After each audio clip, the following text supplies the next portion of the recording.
فليقرأ علينا قوله تعالى. هنقضوا الأخير آية إلهي: يا أيها الذين آمنوا كتب عليكم القصاص. أعوذ بالله من الشيطان الرجيم. يا أيها الذين آمنوا كتب عليكم القصاص في القتلى، الحر بالحر والعبد بالعبد والأنثى بالأنثى، فمن عفي له من أخيه شيء فاتباع بالمعروف وأداء إليه بإحسان، ذلك تخفيف من ربكم ورحمة، فمن اعتدى بعد ذلك فله عذاب أليم. ولكم في القصاص حياة يا أولي الألباب لعلكم تتقون. كتب عليكم إذا حضر أحدكم الموت إن ترك خيرا الوصية للوالدين والأقربين بالمعروف حقا على المتقين، فمن بدله بعدما سمعه فإنما إثمه على الذين يبدلونه، إن الله سميع عليم. فمن خاف من موص جنفا أو إثما فأصلح بينهم فلا إثم عليه، إن الله غفور رحيم.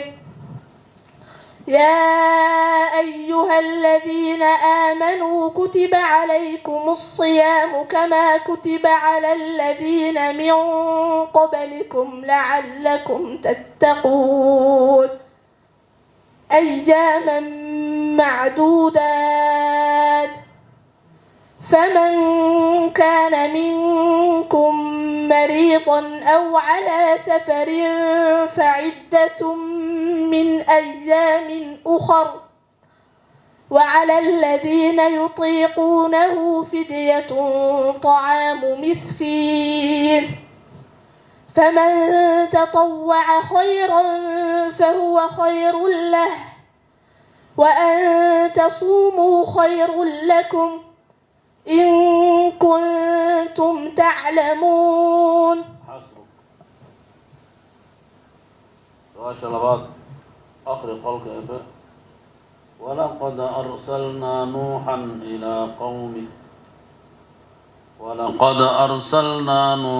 إلى قومه إني لكم نذير مبين. أعوذ بالله من الشيطان الرجيم. ولقد أرسلنا نوحا إلى قومه إني لكم نذير مبين، ألا تعبدوا إلا الله، إني أخاف عليكم عذاب يوم أليم. فقال الملأ الذين كفروا من قومه ما نراك إلا بشرا مثلنا وما نراك اتبعك إلا الذين هم أراذلنا بادي الرأي وما نرى لكم علينا من فضل بل نظنكم كاذبين. قال يا قوم أرأيتم إن كنت على بينة من ربي وآتاني رحمة من عنده فعميت عليكم أنلزمكموها وأنتم لها كارهون. ويا قوم لا أسألكم عليه مالا إن أجري إلا على الله وما أنا بطارد الذين آمنوا إنهم ملاقو ربهم ولكني أراكم قوما تجهلون ويا قوم من ينصرني من الله إن طردتهم أفلا تذكرون ولا أقول لكم عندي خزائن الله ولا أعلم الغيب ولا أقول إني ملك ولا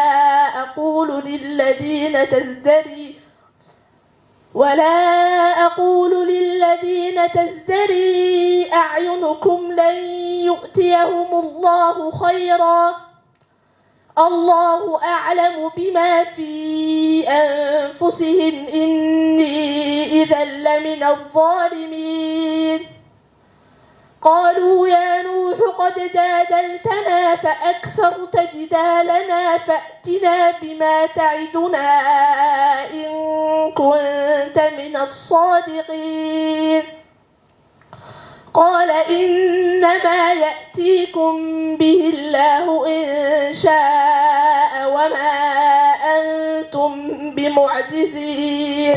حسبك. سؤال سدحات آخر قولك أبي والذين آمنوا وعملوا الصالحات لهم مغفرة ورزق كريم. أعوذ بالله من الشيطان الرجيم. فالذين آمنوا وعملوا الصالحات لهم مغفرة ورزق كريم والذين سعوا في آياتنا معاجزين أولئك أصحاب الجحيم وما أرسلنا من قبلك من رسول ولا نبي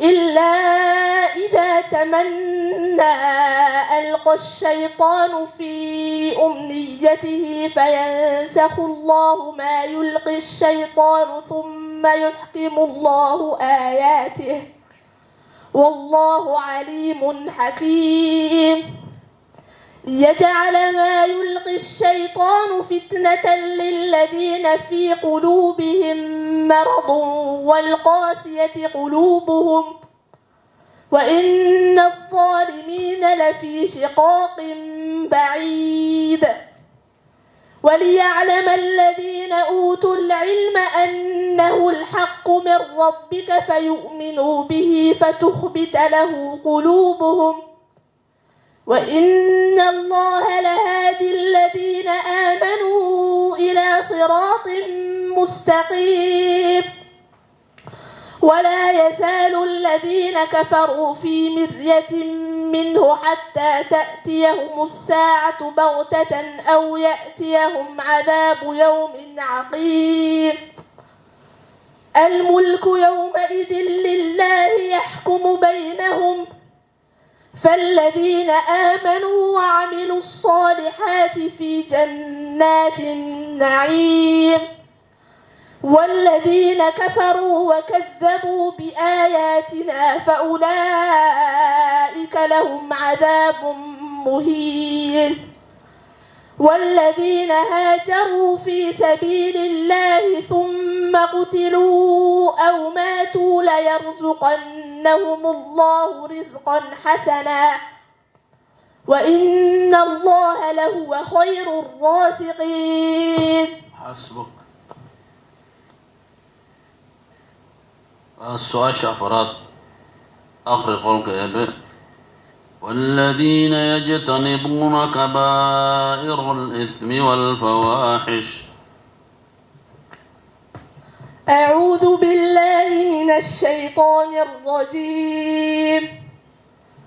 والذين يجتنبون كبائر الإثم والفواحش وإذا ما غضبوا هم يغفرون والذين استجابوا لربهم وأقاموا الصلاة وأمرهم شورى بينهم ومما رزقناهم ينفقون والذين إذا أصابهم البغي هم ينتصرون وجزاء سيئة سيئة مثلها فمن عفا وأصلح فأجره على الله إنه لا يحب الظالمين ولمن انتصر بعد ظلمه فأولئك ما عليهم من سبيل إنما السبيل على الذين يظلمون الناس ويبغون في الأرض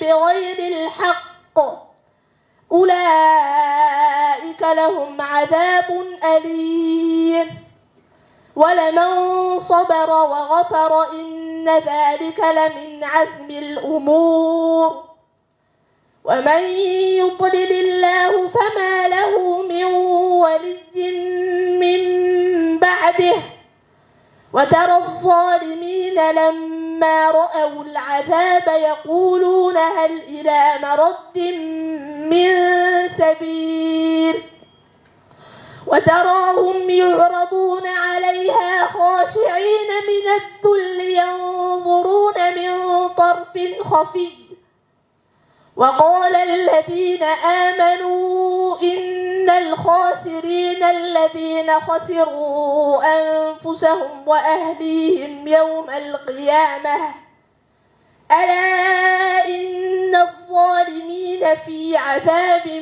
مقيم وما كان لهم من أولياء ينصرونهم من دون الله ومن يضلل الله فما له من سبيل استجيبوا لربكم من قبل أن يأتي يوم لا مرد له من الله ما لكم من ملجأ يومئذ وما لكم من نكير. حسبك. وسؤال شنات وتحفة الأطفال وحسي آخر النساء وجائز مد وقصر انفصل. وجائز مد وقصر انفصل كل بكلمة وهذا المنفصل ومثل ذا إن عرض السكون وقفا كتعلمون نستعين أو قدم الهمز على المد وذا بدل كآمنوا وإيمانا خذا ولازم إن السكون أصلا وصلا ووقفا بعد مد طولا. أقسام المد اللازم أقسام لازم لديهم 4 وتلك كلمي وحرفي معه. حسبك. يا أيها الذين آمنوا إذا تداينتم بدين إلى أجل مسمى فاكتبوه.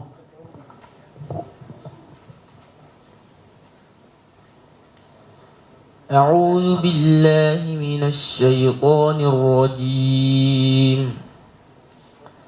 يا أيها الذين آمنوا إذا تداينتم بدين إلى أجل مسمى فاكتبوه وليكتب بينكم كاتب بالعدل ولا يأب كاتب أن يكتب كما علمه الله فليكتب وليملل الذي عليه الحق وليتق الله ربه فليكتب وليملل الذي عليه الحق وليتق الله ربه ولا يبخس منه شيئا فإن كان الذي عليه الحق سفيها أو ضعيفا أو لا يستطيع أن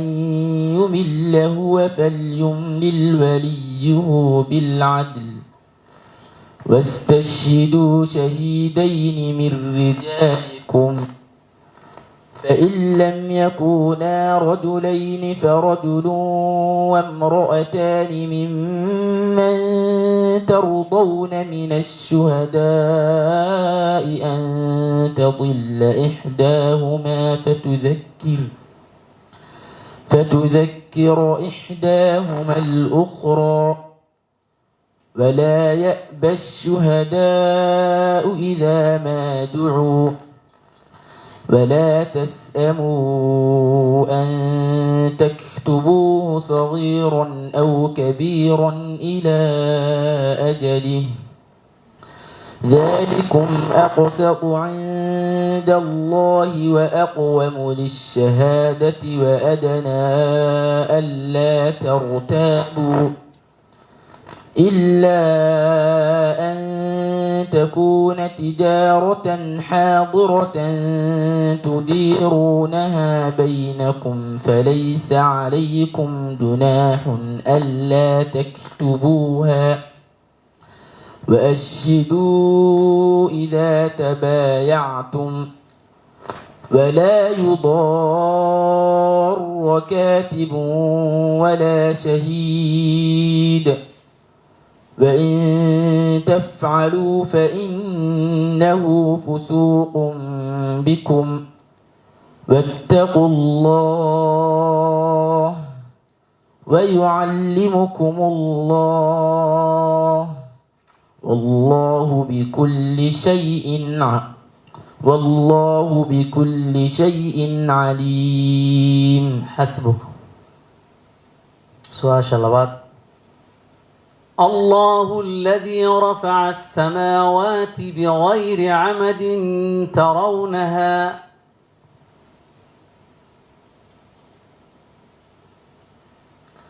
أعوذ بالله من الشيطان الرجيم.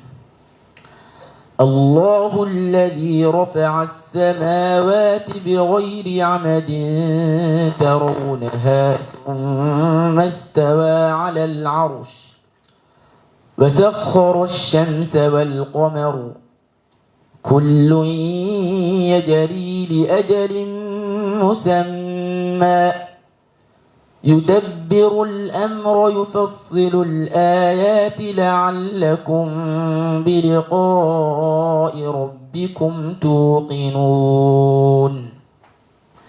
وهو الذي مد الأرض وجعل فيها رواسي وأنهارا ومن كل الثمرات جعل فيها زوجين اثنين يغشي الليل النهار إن في ذلك لآيات لقوم يتفكرون.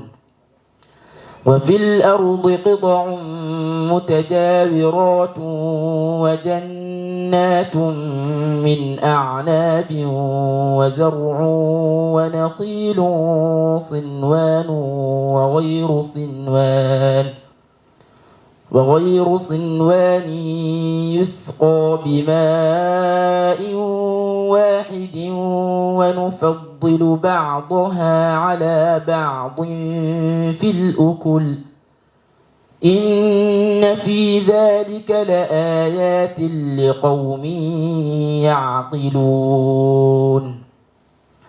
وإن تعجب فعجب قولهم أإذا كنا ترابا أإنا لفي خلق جديد أولئك الذين كفروا بربهم وأولئك الأغلال في أعناقهم وأولئك أصحاب النار هم فيها خالدون. ويستعجلونك بالسيئة قبل الحسنة وقد خلت من قبلهم المثلات وإن ربك لذو مغفرة للناس على ظلمهم وإن ربك لشديد العقاب ويقول الذين كفروا لولا أنزل عليه آية من ربه إنما أنت منذر ولكل قوم هاد. حسبه. سؤال سدحات. إن أنا إلا نذير مبين. أعوذ بالله من الشيطان الرجيم. إن أنا إلا نذير مبين. قالوا لئن لم تنته يا نوح لتكونن من المرجومين. قال رب إن قومي كذبون فافتح بيني وبينهم فتحا ونجني ومن معي من المؤمنين. فأنجيناه ومن معه في الفلك المشحون ثم أغرقنا بعد الباقين. إن في ذلك لآية وما كان أكثرهم مؤمنين وإن ربك لهو العزيز الرحيم. كذبت عاد المرسلين إذ قال لهم أخوهم هود ألا تتقون إني لكم رسول أمين فاتقوا الله وأطيعون. وما أسألكم عليه من أجر إن أجري إلا على رب العالمين. أتبنون بكل ريع آية تعبثون وتتخذون مصانع لعلكم تخلدون. وإذا بطشتم بطشتم جبارين فاتقوا الله وأطيعون. واتقوا الذي أمدكم بما تعلمون أمدكم بأنعام وبنين وجنات وعيون. إني أخاف عليكم عذاب يوم عظيم. قالوا سواء علينا أوعظت أم لم تكن من الواعظين إن هذا إلا خلق الأولين وما نحن بمعذبين. فكذبوه فأهلكناهم إن في ذلك لآية وما كان أكثرهم مؤمنين وإن ربك لهو العزيز الرحيم. حسبك. إن المتقين في مقام أمين. أعوذ بالله من الشيطان الرجيم.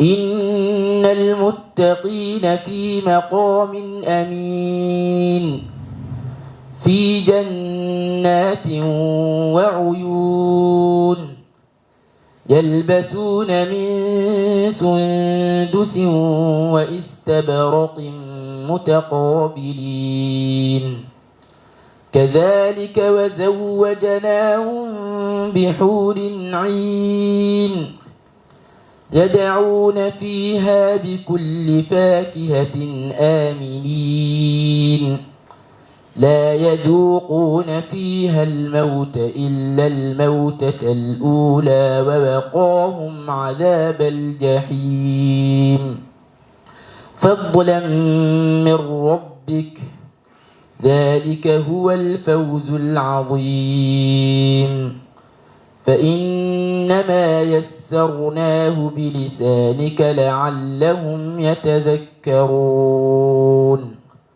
فارتقب إنهم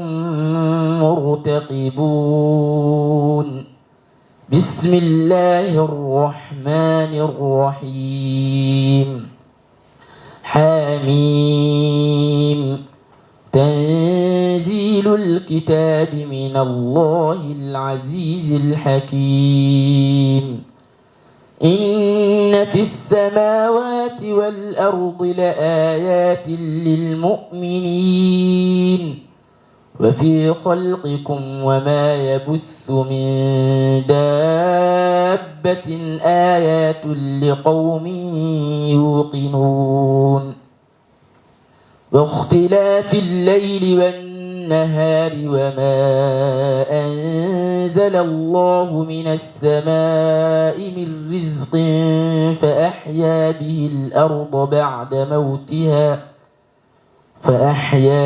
الأرض بعد موتها وتصريف الرياح آيات لقوم يعقلون تلك آيات الله نتلوها عليك بالحق فبأي حديث بعد الله وآياته يؤمنون ويل لكل أفاك أثيم يسمع آيات الله تتلى عليه ثم يصر مستكبرا كأن لم يسمعها فبشره بعذاب أليم. حسبك. سؤال تحفها. حروفه 3 فعيها.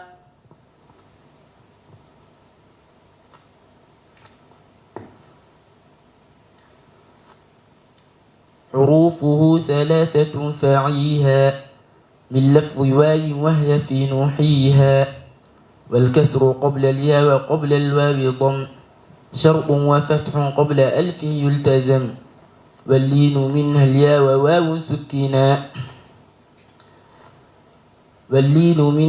وواو سكينا إن انفتاح قبل كل أعلنا أحكام المد للمد أحكام 3 تدوم وهي الوجوب والجواز واللزوم فواجب إن جاء همز بعد مد في كلمة وذا بمتصل يعد. وعينا أرضي طبنات مصطفى علي أبو بكر. السؤال الأول قوله تعالى ولا تقربوا مال اليتيم إلا بالتي هي أحسن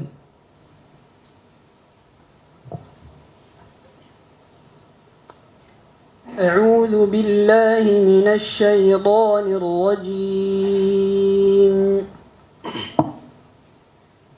ولا تقربوا مال اليتيم إلا بالتي هي أحسن حتى يبلغ أشده وأوفوا الكيل والميزان بالقسط لا نكلف نفسا إلا وسعها وإذا قلتم فاعدلوا ولو كان ذا قربى وبعهد الله أوفوا ذلكم وصاكم به لعلكم تذكرون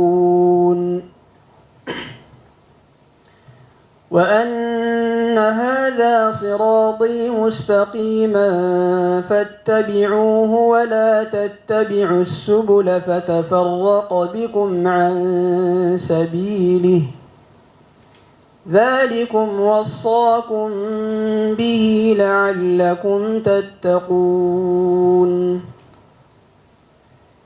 ثم آتينا موسى الكتاب تماما على الذي أحسن وتفصيلا لكل شيء وهدى ورحمة لعلهم بلقاء ربهم يؤمنون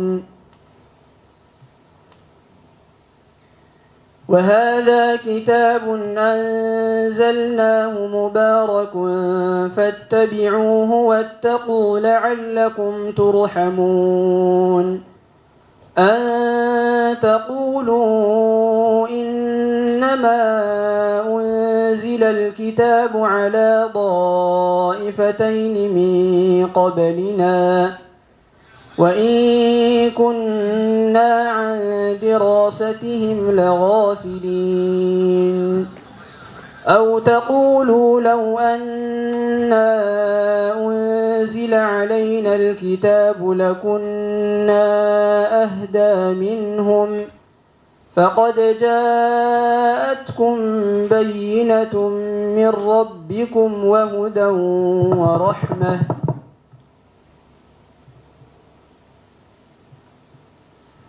أو تقولوا لو أنا أنزل الكتاب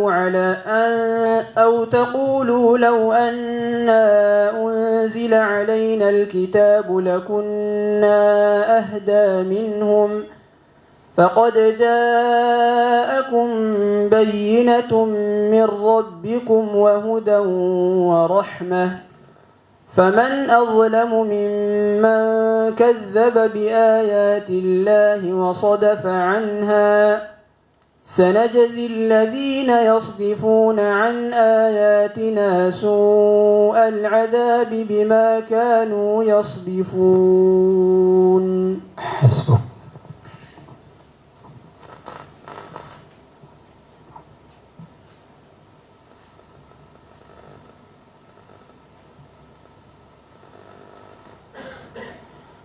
السؤال الثاني: وكذلك أخذ ربك إذا أخذ القرى وهي ظالمة.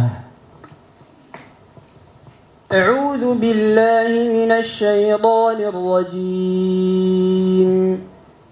وكذلك أخذ ربك إذا أخذ القرى وهي ظالمة إن أخذه أليم شديد. إن في ذلك لآية لمن خاف عذاب الآخرة ذلك يوم مجموع له الناس وذلك يوم مشهود وما نؤخره إلا لأجل معدود يوم يأتي لا تكلم نفس إلا بإذنه فمنهم شقي وسعيد. فأما الذين شقوا ففي النار لهم فيها زفير وشهيق خالدين فيها ما دامت السماوات والأرض إلا ما شاء ربك إن ربك فعال لما يريد.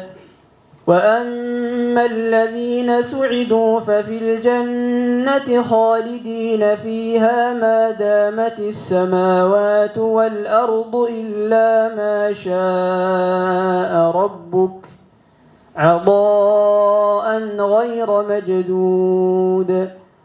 فلا تك في مرية مما يعبد هؤلاء ما يعبدون إلا كما يعبد آباؤهم من قبل وإنا لموفوهم نصيبهم غير منقوص ولقد آتينا موسى الكتاب فاختلف فيه ولولا كلمة سبقت من ربك لقضي بينهم وإنهم لفي شك منه مريب وإن كلا لما ليوفينهم ربك أعمالهم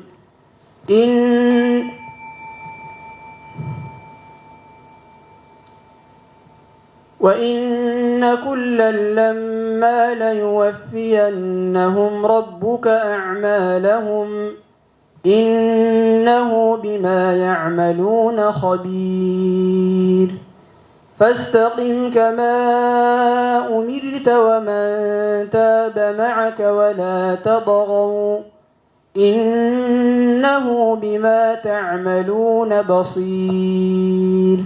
حسبك.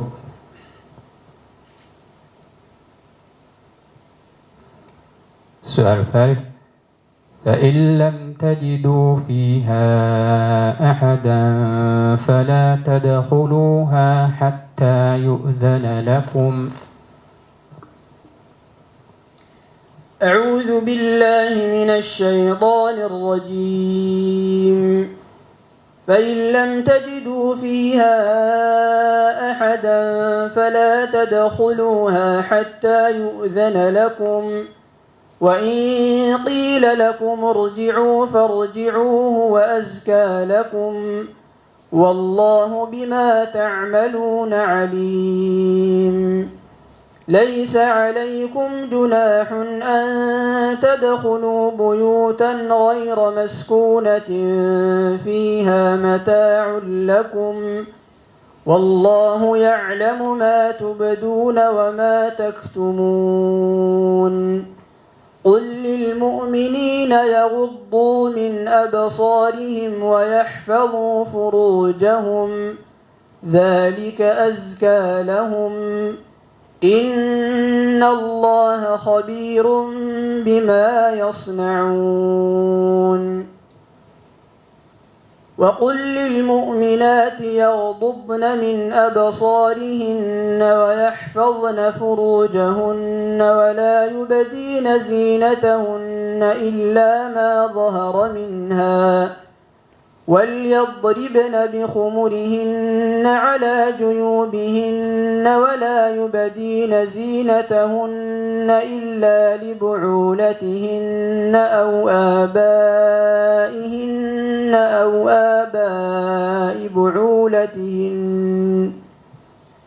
أو آباء بعولتهن أو أبنائهن أو أبناء بعولتهن أو إخوانهن أو بني إخوانهن أو بني أخواتهن أو بني إخوانهن أو بني أخواتهن أو نسائهن أو ما ملكت أيمانهن أو التابعين غير أولي الإربة من الرجال أو الطفل الذين لم يظهروا على عورات النساء ولا يضربن بأرجلهن ليعلم ما يخفين من زينتهن وتوبوا إلى الله جميعا أيها المؤمنون لعلكم تفلحون. حسبك. السؤال الرابع: وأنا لمسنا السماء فوجدناها ملئت حرسا شديدا وشهبا. أعوذ بالله من الشيطان الرجيم. وأنا منا المسلمون ومنا القاسطون فمن أسلم فأولئك وأنا لمسنا السماء فوجدناها ملئت حرسا شديدا وشهبا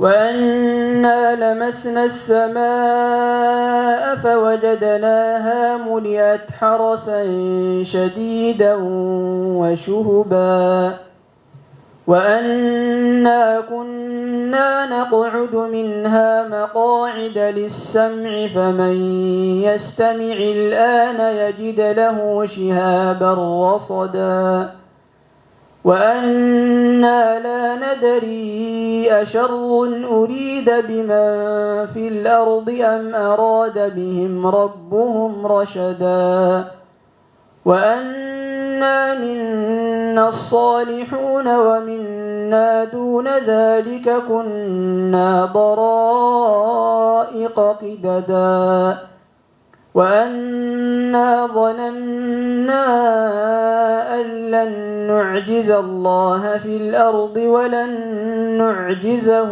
هربا وأنا لما سمعنا الهدى آمنا به فمن يؤمن بربه فلا يخاف بخسا ولا رهقا وأنا منا المسلمون ومنا القاسطون فمن أسلم فأولئك تحروا رشدا وأما القاسطون فكانوا لجهنم حطبا وأن لو استقاموا على الطريقة لأسقيناهم ماء غدقا لنفتنهم فيه ومن يعرض عن ذكر ربه يسلكه عذابا صعدا وأن المساجد لله فلا تدعوا مع الله أحدا وأنه لما قام عبد الله يدعوه كادوا يكونون عليه لبدا قل إنما أدعو ربي ولا أشرك به أحدا قل إني لا أملك لكم ضرا ولا رشدا قل إني لن يجيرني من الله أحد ولن أجد من دونه ملتحدا. حسبك. سؤال التحفة.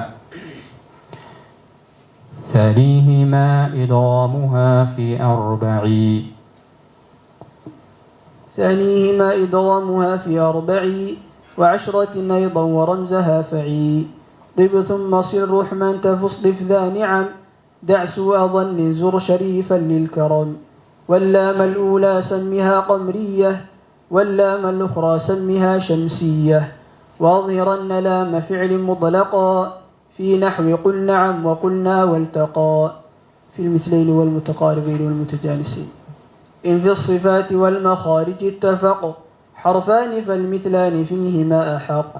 حسبك. من قوله تعالى إن المنافقين يخادعون الله وهو خادعهم.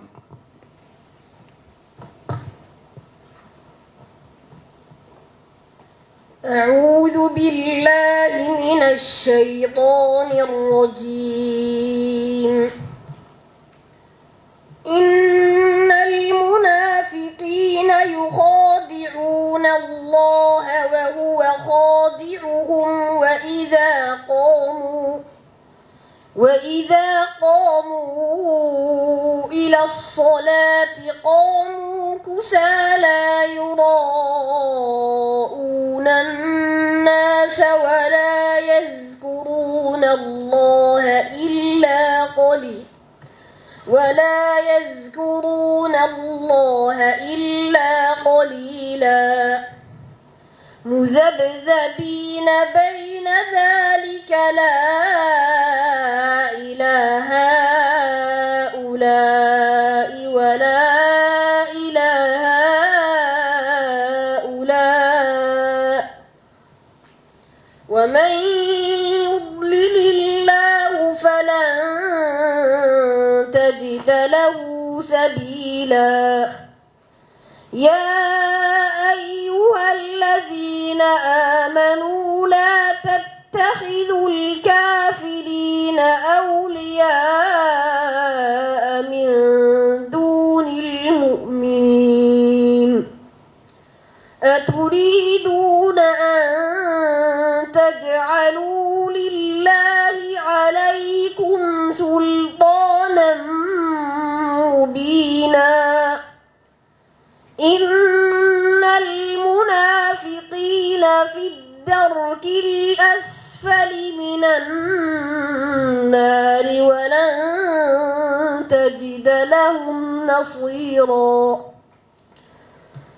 إلا الذين تابوا وأصلحوا واعتصموا بالله وأخلصوا دينهم لله فأولئك مع المؤمنين وسوف يؤتي الله المؤمنين أجرا عظيما إن هي إلا موتتنا الأولى وما نحن بمنشرين فأتوا بآبائنا إن كنتم صادقين أهم خير أم قوم تبع والذين من قبلهم أهلكناهم إنهم كانوا مجرمين وما خلقنا السماوات والأرض وما بينهما لاعبين ما خلقناهما إلا بالحق ولكن أكثرهم لا يعلمون إن يوم الفصل ميقاتهم أجمعين يوم لا يغني مولا عن مولا شيئا ولا هم ينصرون إلا من رحم الله إنه هو العزيز الرحيم إن شجرة الزقوم طعام الأثيم كالمهل يغلي في البطون كغلي الحميم خذوه فاعتلوه إلى سواء الجحيم ثم صبوا فوق رأسه من عذاب الحميم. حسبك. سؤال في التحفة. كلاهما مثقل إن أدغما. كلاهما مثقل إن أدغما مخفف كل إلى إذا لم يدغما واللازم الحرفي أول السور وجوده وفي 8 انحصر يجمعها حروف كم عسل نقص وعين ذو وجهين والطول أخص وما سوى الحرف الثلاثي لا ألف فمده مدا طبيعيا ألف وذاك أيضا في فواتح السور في لفظ حي طاهر قد انحصر. حسبك. بارك الله فيك.